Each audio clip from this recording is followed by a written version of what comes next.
Face it, Scoob. We'll never be anything but our old goofy selves. I wish once, just once, I could do the right thing on purpose.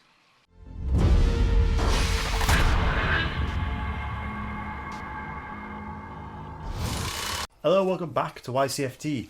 I feel like we say this every time we do a Scooby-Doo, but it has been a while. I can't even remember the last one that we did. Was it even this year? Who knows? I don't know. I really can't remember. I don't know. So we decided to jump back into it because it has been 20 years since Scooby-Doo 2 Monsters Unleashed was unleashed upon the world.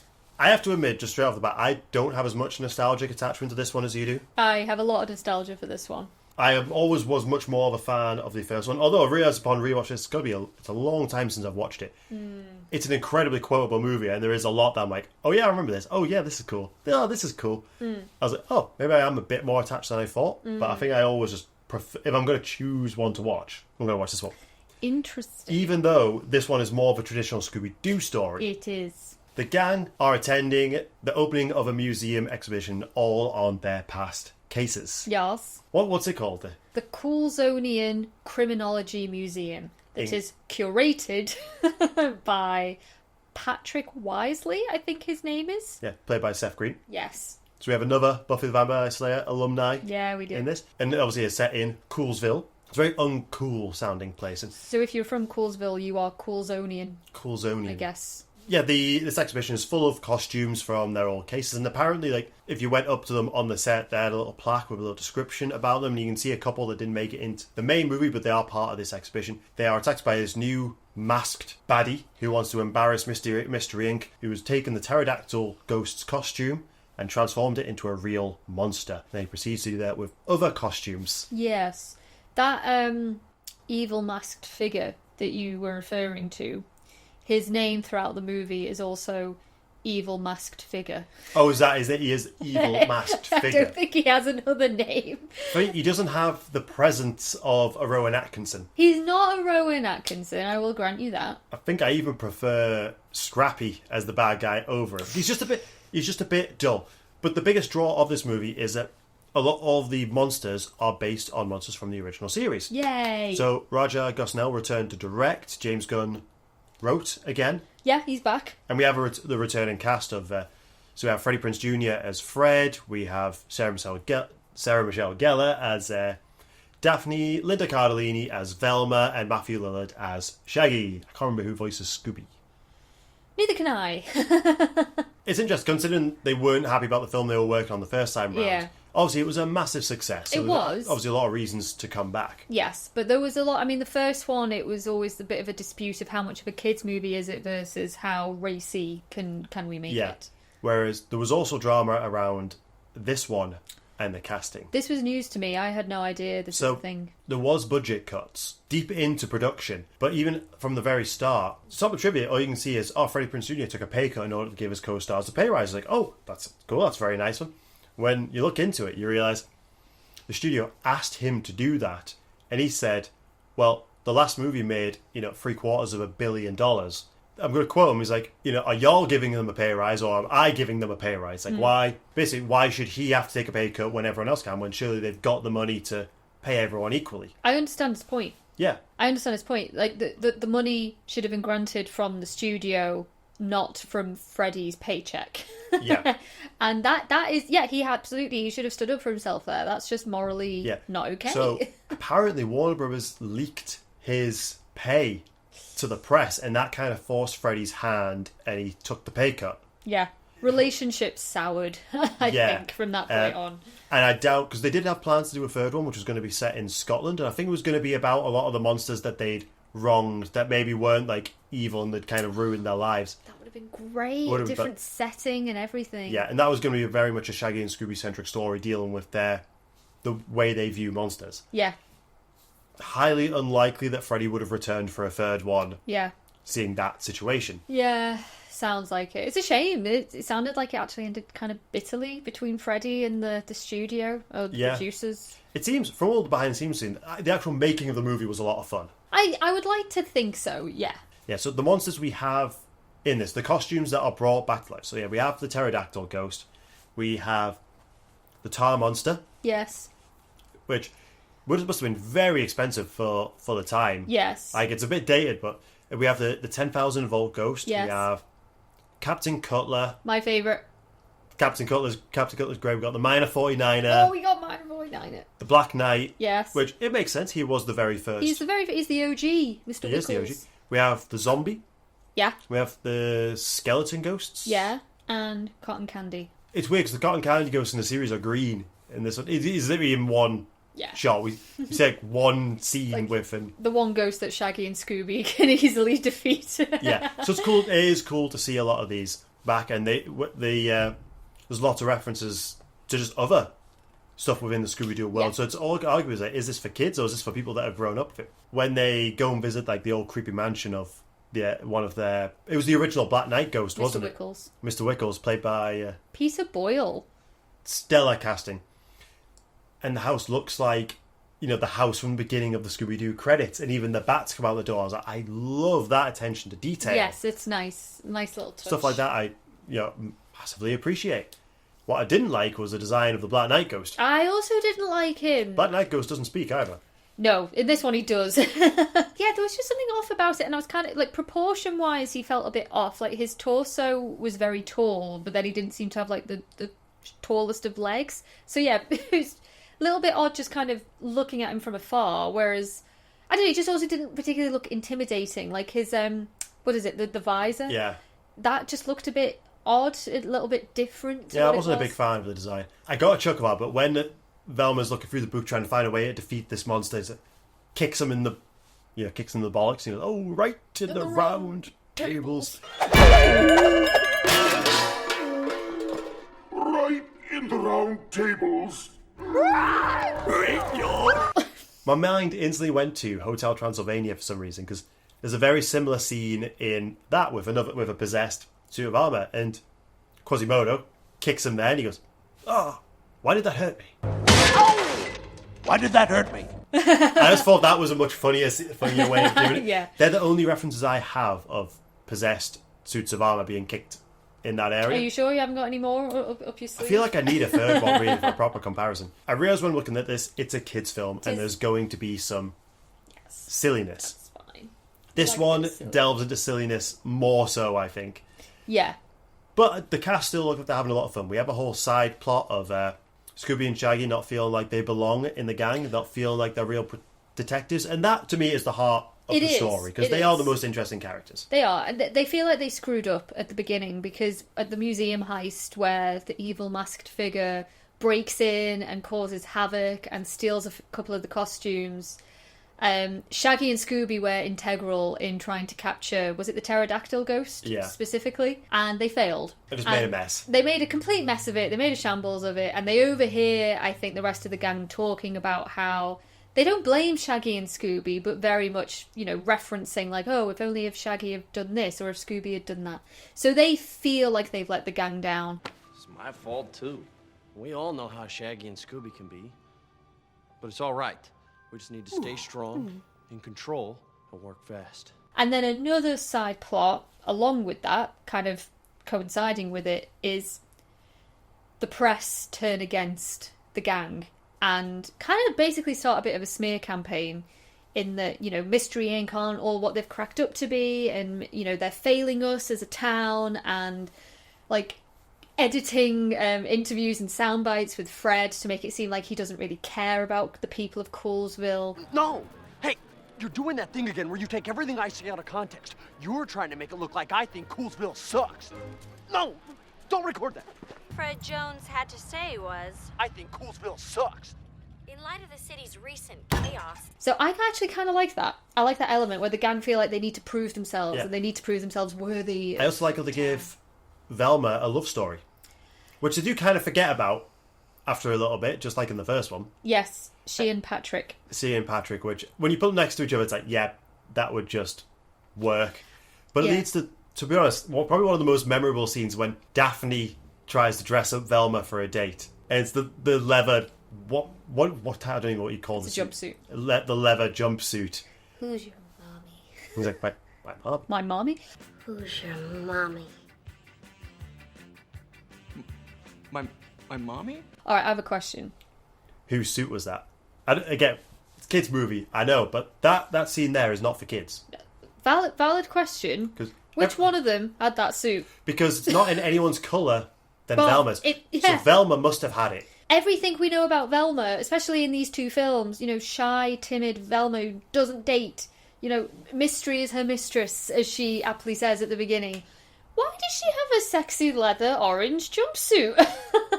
And high heels? Who knows? I know And hair extensions, apparently. James Gunn said in an interview not too long ago that he always had it in his mind, and the studio wouldn't go for this, that he wanted Velma to have a lesbian relationship, and he always saw her as queer. Okay. A lot of people do. Well, I think she is now canonically queer in the new. I think in Trick or Treat. I think that's when. So they did have this idea 20 years ago, but for whatever reason, it didn't Pan out. Didn't pan out. I do find that scene with her quite funny, and especially with the little child in me is like, the suit makes fart noises. Do you need to go to the bathroom?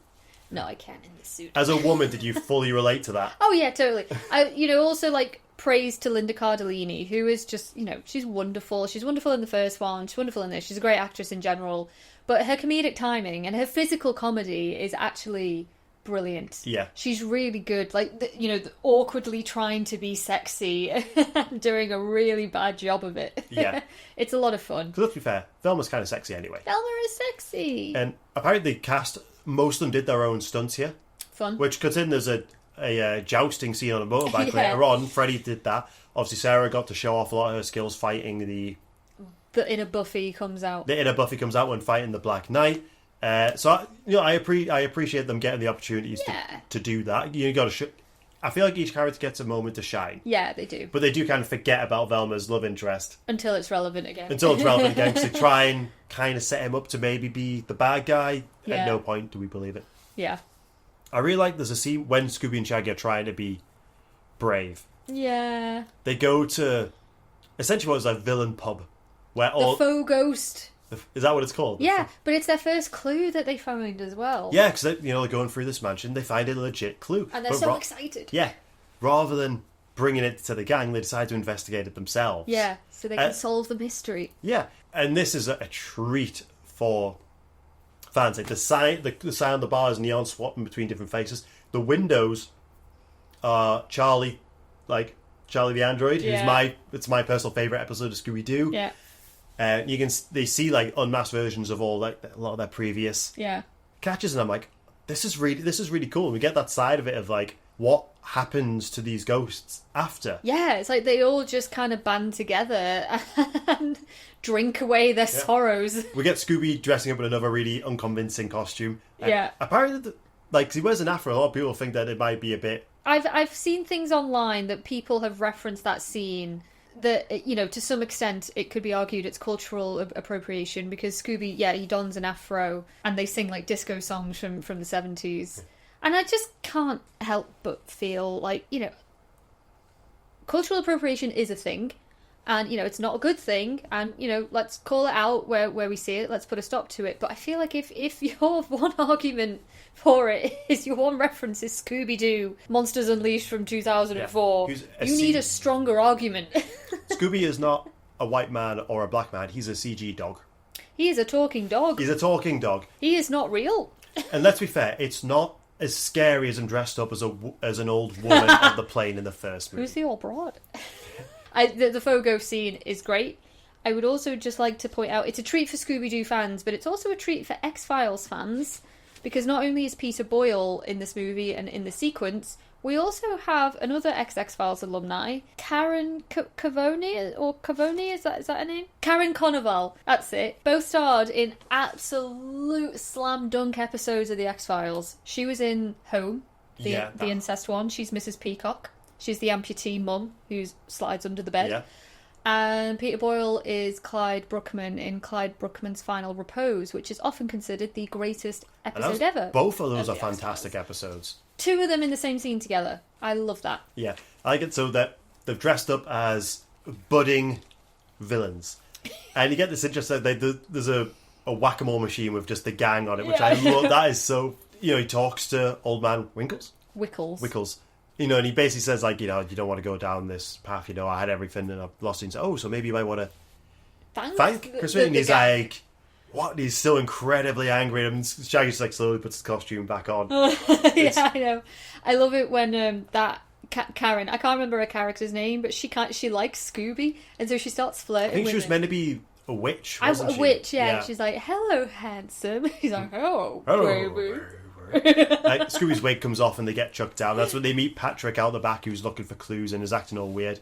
And one of my favourite lines in the movie is like, I'd love to stay here all night and do this, and something tells me you would. But we're going to make, like, your personality and split. Shaggy has some of the best lines. There's one bit when he's panicking. This was in the trailer, wasn't it? When Scooby punches him in the face and goes, thanks, I needed that. I needed that too. Yeah, push on your luck, Scoob. Yeah, I know. We have to remain calm. Come, Scooby-Doo! You're not being calm! I needed that. I needed that too. You're pushing your luck, Scoob! It's also that moment where it's like they're laughing and they're giggling about something, and then Shaggy turns around and he sees a ghost, and his facial expression is like, It's the body, like, he just caves in on himself. yeah. We must remain calm. He so is. good. There's a reason he still voices Shaggy. He is. He's great. Shaggy. He is so good. Love Matthew Lillard. It's kind of peculiar how a ghostly pirate ship appears without Without a captain. Without a captain. Yeah. It's one of those things I didn't clock until this viewing, I think, because it's the first time I've watched this as an adult. Yeah. When I've realised that there's certain things that seem missing. Like, the film overall, I think villains-wise, is a bit bloated. But it just feels like some of the villains that the monsters they brought back don't really fit into the story. Mm-hmm. And we know why. We do know why. There were loads of other monsters that were supposed to be in this film. That were cut. We've seen two reasons. The budget and some sort of crisis. An interview with the special guy who worked on special effects said there was a crisis. Yes. Didn't elaborate on it. I'm going to say, based on one of them was the Clown Ghost, which is one of your favourite episodes as well. The Ghost Clown. It's from the original series, and the one where they go to the circus and he hypnotises all of them, and he makes Daphne, turns her into a trapeze artist, turns Shaggy into a lion tamer. I love... Really creepy how Daphne that would have had ghost. to have got changed. Yes. Yeah. But I love that ghost, and seeing the design, like that actor... doing like the screen test or whatever it was. It's creepy as hell. It is. I mean, it's Pennywise levels creepy. They had several different variations of him. I think one, and based on a couple of the others, I wonder if they worried that some of the designs might have been too scary for kids. Quite especially possibly. that clown. The That's ghost what I clown. think the crisis might have been. Because then we also had the Witch Doctor, Yes. I believe he was called. Yes. That looked amazing. Looked we had great. the Creeper. Looked great. Classic episode Yeah. as well. Characters like the zombie. I don't understand why that was left in and the Creeper Left out. wasn't. The I two agree. characters, like, physically were very similar. I Yeah. think they left out the wrong one. There was Redbeard's ghost. Looked phenomenal. His ship made it in, Yeah, I know. but he didn't. So I wonder at what point in production they must have already made the ship for Maybe. that. Well, there was a pumpkin, like what looked like a pumpkin head one, which people assume was meant to be the Headless Horseman. Also Fred- looked great. Yeah, Fred having a jousting scene with the Black Knight doesn't really make sense, especially when you look at the horse with red eyes. Like, if you've seen the episodes, that's the Headless Horseman's ghost, horse.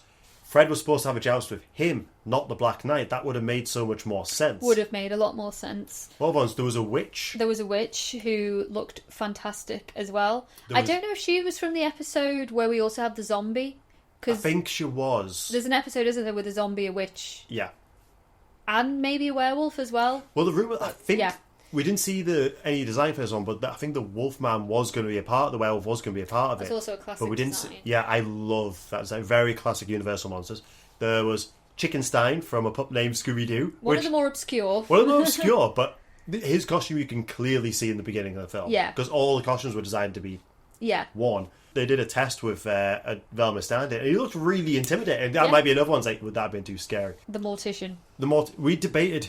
We looked on Reddit threads here to try and work out what one he is, and we think he might be an amalgamation of two, maybe. Yeah, basically, the character of the Mortician does not exist in any iteration of Scooby-Doo. Effectively, it was made up for Monsters Unleashed. But people are theorising that the inspiration for the character might have been from 2 different characters that have appeared in Scooby-Doo over time. And one of them is maybe Milo Booth, the Phantom of Milo Booth. I love that episode. I think that's with Scooby-Doo. And then there's another, I can't remember the name of him, but he's blue. Like a blue character with a collar like turned up. There was no one, was the Milo Booth the one with the hospital on the mountain? No, they were hiding gold in coffins. I thought Milo Booth was set on the train. Oh, maybe. It's been a while. It has been a while, but we know, to me, again, without him officially being part of the film, without anyone physically telling us, yeah, and he just seems to have the nickname the Mortician. We don't know who he was supposed to be. Also genuinely creepy, though. It would seem odd to have all these monsters that were based on classic ones, then to have one that was made up. And, although there are a couple in the museum that were entirely made up. Yeah, there's a mermaid. Yeah. And there's another one as well that's completely made up. Gives me the idea that they've had cases since the end of the first movie, which I quite like. But I think the Mortician, if he was in the film, we probably would have found out who he actually was. I doubt he would have been an entirely made-up character. Just a redesign of another one. And it's a shame that we realised they took the wrong monsters out. They did. I would have infinitely preferred to see the ghost clown rather than the cotton candy ghost. I would have loved that. Ghost Clown and Captain Cutler. Oh my god. Well, it's like, if you've taken the witch out, then you might as well take the zombie out because the two of them come together. Put the creeper in. Yeah. Instead, maybe take the skeletons out and put Redbeard in or something like. Fair enough, the pterodactyl ghost, because there are a lot of sequences of it taking characters and flying away. The character with them. of, I can't remember who the pterodactyl ghost is. The character's name.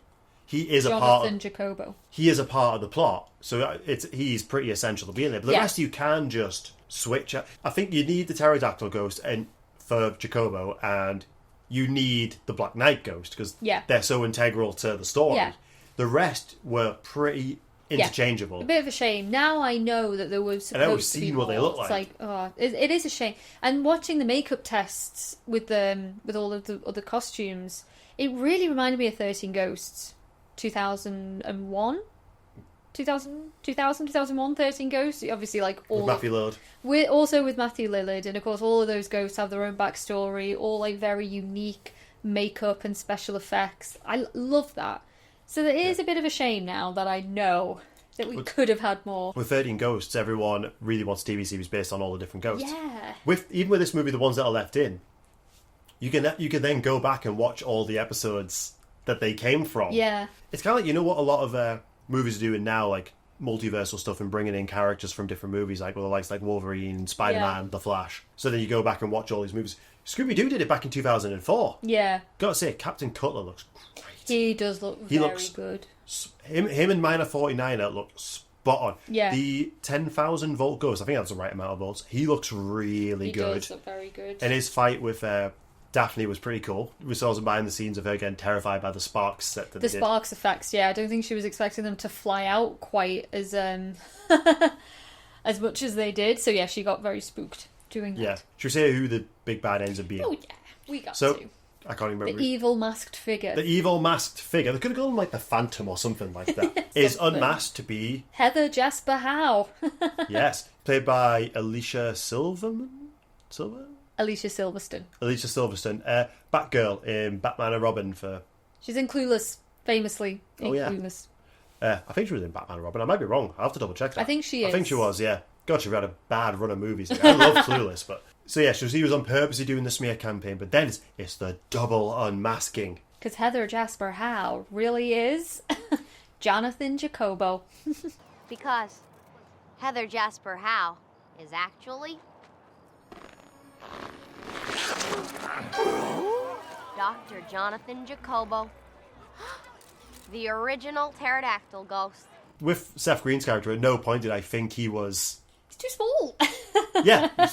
No offense, but like, he's too small. The funniest thing's like, she has a cameraman who helped her, and he's like, wait, you're a dude? But we cuddled. You were a dude this whole time? Of course, Dummkopf. But we cuddled. Well, that's my other question. How far did they go? Yeah. Did they more than cuddle? At what point, because we know he'd escaped a while back, he's still going to have worked very hard to get his career as a journalist. Yeah, I know. Questions. I don't mind a double unmasking, but ultimately I thought it was just a bit I don't know, a bit lame. But it's classic Scooby-Doo. It is classic Scooby-Doo. It's a man behind the mask. Yeah, there is a man behind the mask. Yeah. Double unmasking, very unique. Thought that was kind of funny. Yeah. And what was it? The Fred goes up, and the identity of Ned, the cameraman, is Ned. And the real identity of Ned is... Ow. Ned! Talking about Linda Cardellini's physical comedy, Freddie Prinze Jr. also deserves a little bit of praise as well. Yeah. Because there's a scene early where he's fighting the Black Knight, and he's got a shield, and he goes, "Bring it!" And then the Black Knight just proceeds to, like, pummel Fred in the face multiple times, and Fred ends up really dazed, like, "You bought it." It's really good. I really like Freddie's. The whole cast are really good. They all work really well together. And like, I like how the end of Velma's like mini love arc is ultimately that Seth Green, he likes her for who she is. She doesn't have to try to be if anything, somebody else. He doesn't like it when she changes herself. Yeah, she does. That's obviously the message of just be yourself. Be yourself. They realise that they have to modify this panel, put it back to where all the monsters were created, and if they plug it in, it'll get rid of all the monsters. And this way, like, they're slowly having to take on monsters as they get closer and closer, and they have to split up. I do like when they first appear at the haunted house when they're trying to Scooby Shay are trying to be detectives. And he's like, "Right, let's split up, gang. You guys go this way. We'll go off this way." And Fred's like, "You stole the thing that I say." Split up and search for clues. Scoob and I will go this way. Right, come on, Scooby. Okay. He stole my thing that I say. Yeah, no, like the look on Fred's face. It's one of the animated films when they start to split up, and Fred goes, "Wait, I didn't see how we're going to do this. Do we ever do it any other way?" There is one episode, I think, where Fred and Shaggy go off together. Yeah. And, like, they really struggle for conversation. They really struggle to just, like, chat. Like, they try and have small talk. Sometimes Velma goes off with Scooby and Shaggy. Yeah. I remember, like, with Fred and Shaggy, and then I think at some point they could just kind of admit defeat, and Fred's like, "Next time, let's just pair off, usually." Yeah. One thing I think I really liked about 13 Ghosts of Scooby-Doo is I like the pairing of Daphne and Shaggy and Scooby.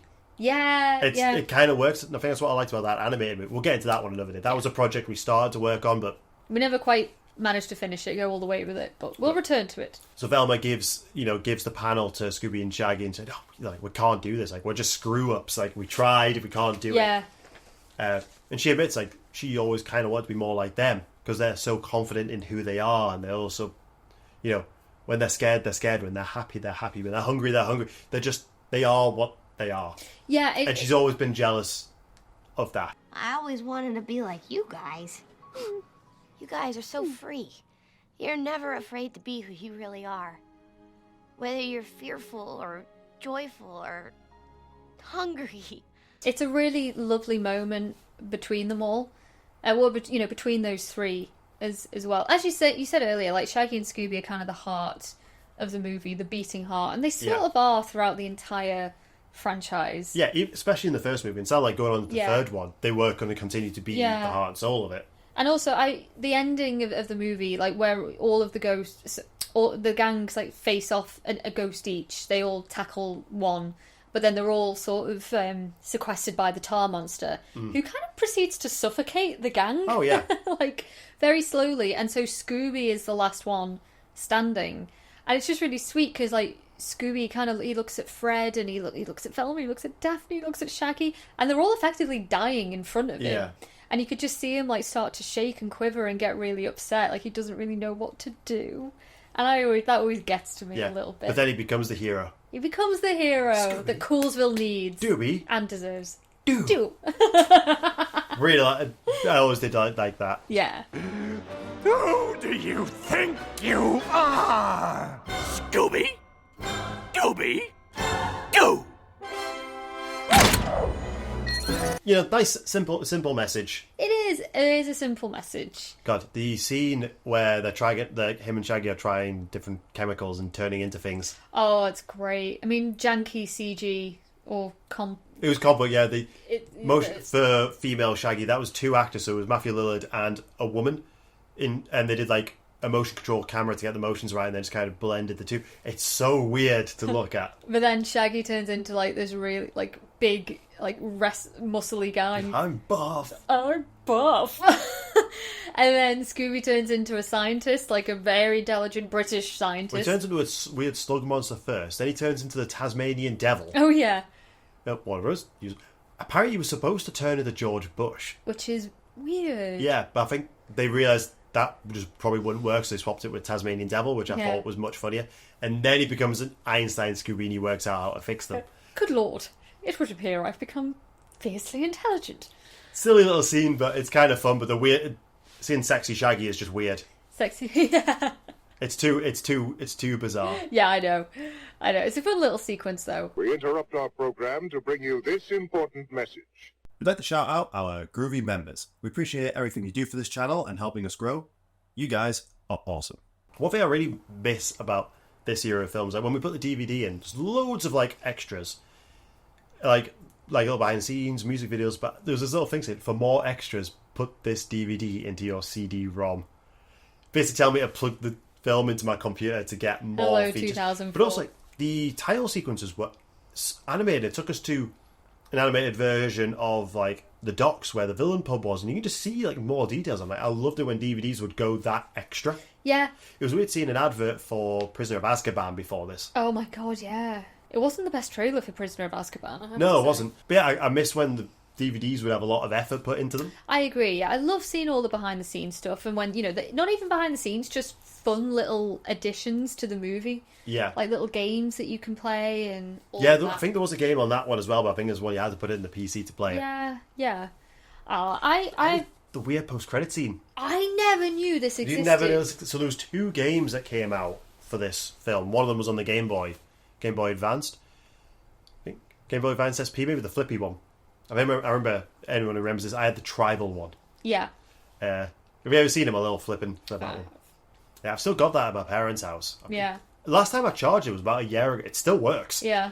So at the very end of this film, a scene would come up of Scooby playing his Game Boy.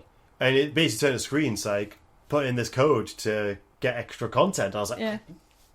I didn't see that in the cinema because post-credit scenes weren't really a thing back then. Yeah. So yeah, you play through the game and you put in the code.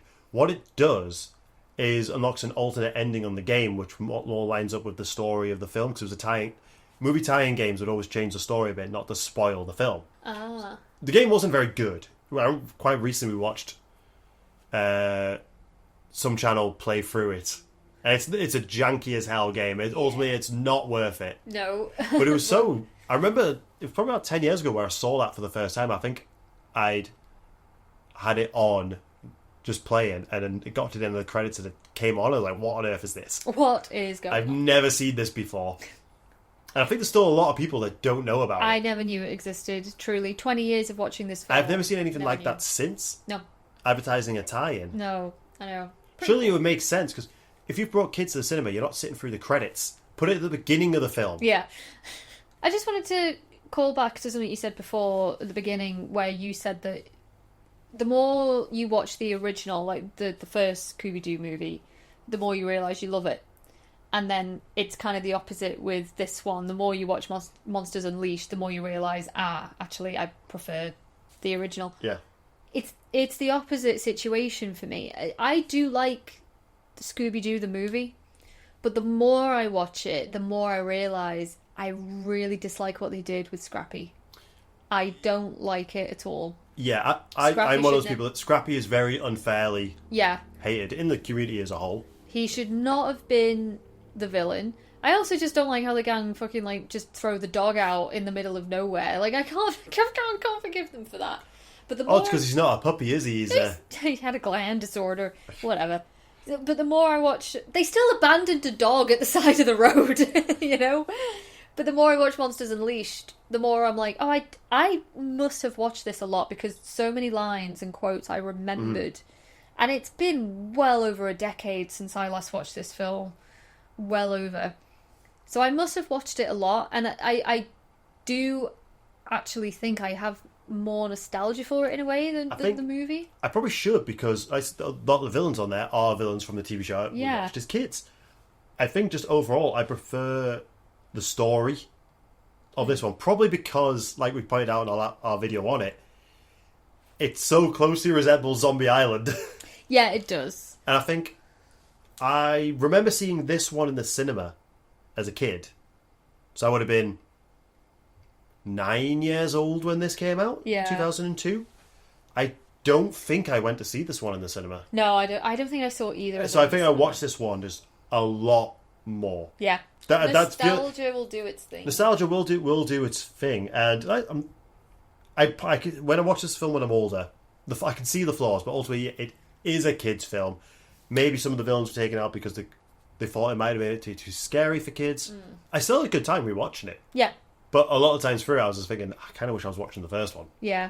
And then when I watched that one, I kind of think, I wish I was watching Zombie Island. I just remembered a quote from Old Man Wickles, where he's like, "Wait, you're the youths that broke into my house? What did you do with my toilet brush?" Which one of you took my toilet brush? You're the runts would vandalize my home. Which one of you stole my toilet brush? Damn bushes yelling at me again.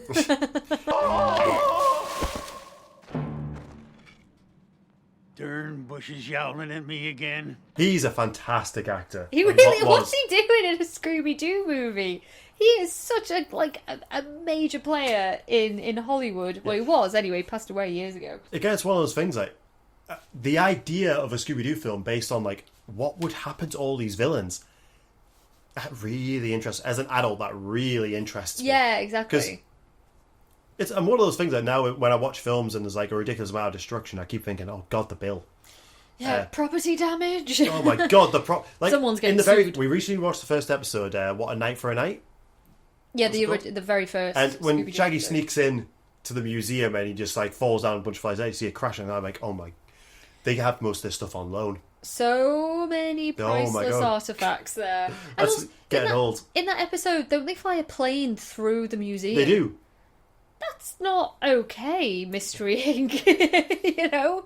It's not okay. Yeah, we know it's for kids. But that's the stuff I think about now. So with this film, this idea that like all the villains kind of get together at a pub and just collectively hate on Mystery Inc. Hate them. That to me is so fascinating. Even Old Man Winkles. I keep wanting to call him Winkles for some reason. He has his own little things. They think it's instantly him because he's being set up to be. And he's actually just a budding entrepreneur. He's trying to sell the old Coolsville mines and make it into like a mine-based amusement park. Yeah.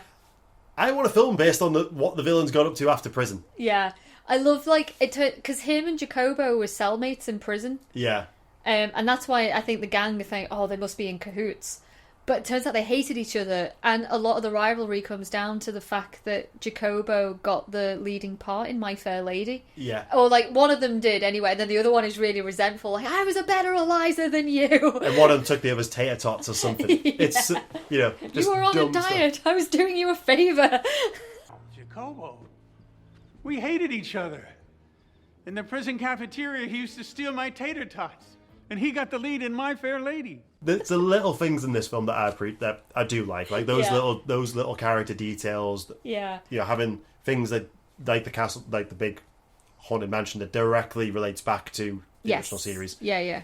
I know Netflix are working on a live-action Scooby-Doo adaptation, which I don't know how they managed to wrangle that. How'd they get out of Warner Brothers' dying hands? I know. I don't want it to be hyper-real. Like, I'm glad in this one, Scooby just still looks like Scooby. Yeah, it does. Sounds like Scooby. And that's what I kind of want from this new one. I want them to let Scooby just be Scooby. But I want something that pays more homage to the original series. Maybe it hinted a few others, because I do like the likes of like What's New Scooby-Doo and whatnot. But I don't want anything over the top. I just kind of want a week-to-week mystery show. I would love that. With some over-the-top villains. Yeah. Maybe with an overarching story over the season. Love that. Monster of the Week. Which I think that's what Mystery Incorporated did. That was like a Monster of the Week with an overarching story. Yeah. Oh, it's like X-Files. Basically, can we just have an X-Files show with Scooby-Doo? Yeah. Would love that. Yeah. Ghost Clown. Bring back Charlie. Yeah, I really like Charlie. Love Charlie. It sounds to me that it doesn't seem there was any version of the script where he was in it other than to be a decoration in the pub. But I like that reference anyway. I want to see the Puppet Master. The one that... he makes little puppets and it's all set in a theatre. Oh, that was a good one. Really creepy scene where like he has a little puppet dog and the dog tries to seduce Scooby, like to distract Scooby. Always freaked me out that moment. Do you remember the vampire one? Oh yeah. And it's the woman that's the relative who picks up the phone and then suddenly becomes a vampire. That was a great episode. When she turns around and she's got fangs. Yeah, love that. See, so much potential. You could even just do live action versions of all of the older episodes. Oh, let's just see a fucking live action Batman with Scooby-Doo. Let's just go for it. let's have Robert Pattinson and Scooby-Doo team up. I would love that. You not watched the movie, have you, when Batman meets Scooby-Doo? I know I haven't. I need to. Yeah. 20 years later, this is our thoughts on Scooby-Doo 2 Monsters Unleashed. I realise it says he's live and unleashed on this one, which that's a bit of a weird tagline. To then go into unleashed, but without a hyphen. Yeah. I don't like how they didn't. They don't match. They don't match. Anyway, yeah. 20 years since this movie came out, it's still fun. It's a flawed bit of silly fun. Put it on, obviously put it on for kids. Kids are going to enjoy it. Yeah. The adults, we get the kicks out of. I can see where all this has come from. It just saddens me to now know what the movie could have been with what was cut and already made. Saddens me that there could have been a third one set in Scotland. Yeah. That sounds gothic. Yeah. And fun. Because it wasn't around 2004 they did Loch Ness Monster as well. Yeah, so probably clearly actually. A lot of people wonder us thought, oh, we need to take Scooby-Doo abroad. Scotland. And apparently to them, abroad just means Scotland. Yes, yeah, basically. Yeah. Well, until we meet again. We'll try and get another Scooby-Doo out before the end of the year, because we have been slacking a lot. I think because we decided we wanted to do 13 Ghosts, like the movie, we also wanted to get through the TV series, and we just kind of got busy and forgot to finish it. And we only had a couple episodes left. Yeah. We will try and get some more Scooby-Doo out before the end of the year. We have ideas. We have some ideas, so thanks a lot, guys. We'll see you next week.